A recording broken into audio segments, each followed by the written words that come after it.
మా ఎంగిలి మెతుకుల్సిన బ్రతికే నీలాంటి పనివాళ్ళు నన్ను తాకడం కూడా తప్పేనే. అలాంటిది ముద్దు పెట్టుకుంటావా? మాలిని, కళ్ళు మూసుకుపోయి ఒళ్ళు పొగరెక్కిందా నీకు? తల్లి లాంటి అన్నపూర్ణ మీద చేసుకుంటావా? ఇది నాకు తల్లి లాంటిదా? పొట్టకూటి కోసం మన కాళ్ళ దగ్గర పడుండే ఈ తక్కువ జాతి మనిషి మన గుమ్మం దగ్గర కుక్కలా హీనంగా పడుండాల్సిన ఈ ముష్టిది బ్లూ బ్లడ్ కలిగిన నాకు తల్లి లాంటిదంటావేంటమ్మా? ఇలాంటి వాళ్ళు మనకు పాదసేవ చేయడానికి. ఐశ్వర్యం చూసుకుని అహంకారంతో పెద్ద చిన్న తేడా తెలియక ప్రవర్తించే నీకు నిజమేమిటో తెలియాలి. రత్నమాల, పూర్ణ, నువ్వు సహించి భరించగలిగిన దీని చేష్టల్నిక నేను భరించలేను. ఒసే మాలిని, జమీందారీ రక్తమని విడిచిపడి నిన్ను కన్నదెవరో తెలుసా?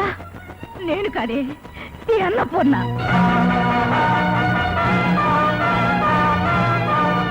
తన రక్తం పంచుకుని పుట్టిన నిన్ను నా బ్రతుకు కాపాడడం కోసం నా చేతుల్లో పెట్టింది, నన్ను తల్లిని చేసింది ఈ పుణ్యమూర్తి. ఇప్పటికైనా అర్థమైందా నువ్వెవరో, నీ పుట్టికేమిటో? ఇప్పటికైనా తెలుసుకున్నావా నీ రక్తం ఎవరిదో, అది ఏ రంగుదో?